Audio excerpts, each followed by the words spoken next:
નમસ્કાર, હું છું ગ્રેમલ હરિયા અને આપ જોઈ રહ્યા છો 4PM ન્યૂઝ ગુજરાતી. વાત કરીએ ભારતના ઉડ્ડયન ક્ષેત્રની. શું આ ઉડ્ડયન ક્ષેત્ર રામ ભરોસે છે? 30 જાન્યુઆરીએ અમદાવાદ એરપોર્ટ ઉપર જે થયું એ માત્ર એક બોમ્બ થ્રેડ ન હતો, પરંતુ ભારતની સુરક્ષા એજન્સીઓની લાચારીનું જીવતું જાગતું ઉદાહરણ છે. કુવૈત દિલ્હી ફ્લાઇટના 181 મુસાફરોને કલાકો સુધી એક ટિશ્યુ પેપરના કારણે બાનમાં રાખવામાં આવ્યા. 2024થી 2026 સુધીમાં 1000થી વધુ હોક્સ કોલ મળ્યા હોવા છતાં પણ મોદી સરકાર પાસે હજુ કોઈ પણ નક્કર ઉકેલ નથી. એનું કારણ શું છે? આજે અમે સરકારને જૂના વાયદાઓ જે કર્યા છે તેની પોલ ખોલીશું અને જે માત્ર હેડલાઇન્સમાં જ રહી ગયા છે. થોડા ફ્લેશબેકમાં જોઈએ. ઓક્ટોબર 2024માં જ્યારે દેશમાં 15 દિવસમાં 275 ફ્લાઇટ્સને ધમકીઓ મળી હતી. કાયદામાં સુધારો કરી રહ્યા છીએ, ગુનેગારોને નો ફ્લાય લિસ્ટમાં મૂકવામાં આવશે અને જામીન પણ નહીં મળે. ત્યારે આજે 2026ની શરૂઆત બાદ પણ હજુ પણ પરિસ્થિતિ આવીને આવી જ છે.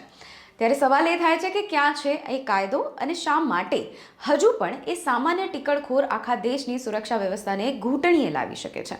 અમદાવાદમાં મુસાફરો પાસે 36 વાર લખાણ લખાવવું એ સાબિત કરે છે કે 2026ના ડિજિટલ ઇન્ડિયા પાસે કોઈ પણ આધુનિક ઇન્વેસ્ટિગેશન ટૂલ નથી.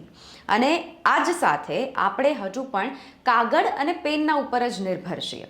વિપક્ષે પણ આના ઉપર હુમલો કર્યો અને કહ્યું કે સરકારની ઇવેન્ટ મેનેજમેન્ટની પોલિસી અને નેતાઓ જે વાત કરી રહ્યા હતા એ વિરોધ પ્રદર્શનના જે વિઝ્યુઅલ્સ હતા એ પણ નજરે મળ્યા. આ ઘટના બાદ વિપક્ષી નેતાઓએ સરકારને આડે હાથ લીધી અને સીધો આક્ષેપ કર્યો કે સરકાર માત્ર ઇવેન્ટ મેનેજમેન્ટમાં જ વ્યસ્ત છે, જ્યારે દેશની સુરક્ષા વ્યવસ્થા રામ ભરોસે છે.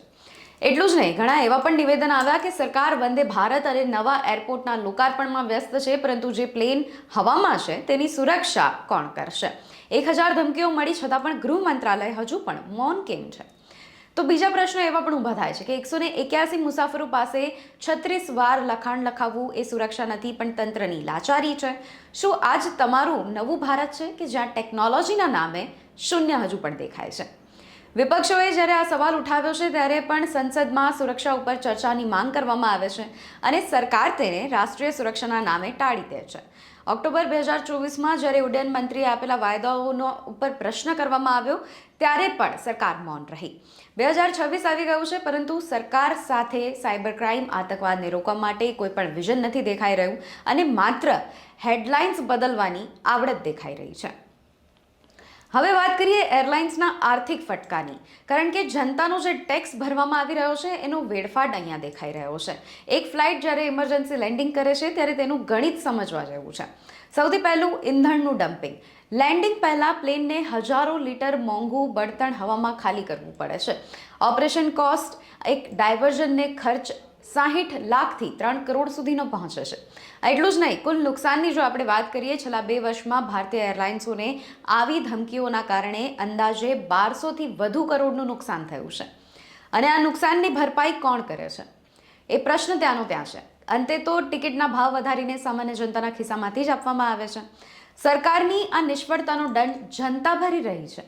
ત્યારે કેટલાક ભૂતકાળના કડવા અનુભવો પર પણ નજર કરીએ. સૌથી પહેલો કેસ, એર ઇન્ડિયાની ફ્લાઇટને રશિયા કે કેનેડાના અંતરિયાળ વિસ્તારોમાં ઉતારવી પડી અને ત્યારે મુસાફરોને ઠંડીમાં જમીન ઉપર સૂવું પડ્યું હતું. બીજો કેસ, ગયા વર્ષે બેંગ્લોર એરપોર્ટ ઉપર ઈમેલ આવ્યો અને જેના સોર્સ આજે પણ સરકાર પકડી નથી શકી. ત્યારે હવે સવાલ ઊભા એ થાય છે કે સુરક્ષાના નામે દરેક મુસાફર પાસેથી પેસેન્જર સર્વિસ ફી અને સિક્યોરિટી ટેક્સ લેવામાં આવે છે, ત્યારે પણ એ પૈસા જાય ક્યાં છે? અને શું એરપોર્ટ પર માત્ર સ્ટાફ વધારવો એ જ સુરક્ષા છે? શા માટે પ્લેનની અંદર બ્લેક બોક્સ જેવી આધુનિક વિડીયો સર્વેલન્સ સિસ્ટમ ફરજિયાત કરવામાં નથી આવતી? ત્યારે બીજો મુદ્દો એ પણ ઊભો થાય છે કે સાયબર ઇન્ટેલિજન્સનું ઝીરો પરફોર્મન્સ દેખાઈ રહ્યું છે. સરકારનો સાયબર સેલ શું કરી રહી છે એ સવાલ ઊભો થઈ રહ્યો છે. મોટાભાગની ધમકીઓ ટ્વિટર અથવા તો ઈમેલ દ્વારા મળી રહી છે. ઘણીવાર VPNનો ઉપયોગ થાય છે. 2026માં પણ જો આગામી એજન્સીઓએ એક VPN લોકેશન ટ્રેક ન કરી શકી રહી હોય ત્યારે આ ટેકનોલોજીની નિષ્ફળતા ગણાય છે. અમદાવાદની ફ્લાઇટમાં 181 મુસાફરો હતા અને એની પ્રાઇવસી, એમના માનસિક સ્વાસ્થ્યનું શું એ પણ સવાલ ઊભો થાય છે. ગુનેગારોની જેમ કલાકો સુધી તેમને બેસાડી રાખવામાં આવ્યા અને આ કયો પ્રોટોકોલ છે એ પણ પ્રશ્ન પૂછી રહ્યો છે દેશ આજે. ત્યારે અનેક સવાલો એવા પણ ઊભા થાય છે કે શું તમારો કડક કાયદો ફ્લાઇટમાં દટાયેલો છે અને અથવા તો પછી સરકાર કોઈ મોટી દુર્ઘટનાની રાહ જોઈ રહી છે જે ગયા વર્ષે થઈ?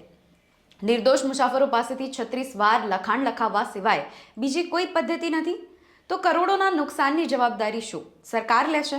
અમદાવાદની આ ઘટના માત્ર એક ટિશ્યુ પેપરની વાત નથી. આ સરકારના ટિશ્યુ પેપર જેવી નબળી સુરક્ષા વ્યવસ્થાની વાત છે. ત્યારે જનતા પણ જવાબ માંગે છે કે હેડલાઇન્સ નહીં, પરંતુ શું તમને લાગે છે કે આ સરકારની બેદરકારી છે?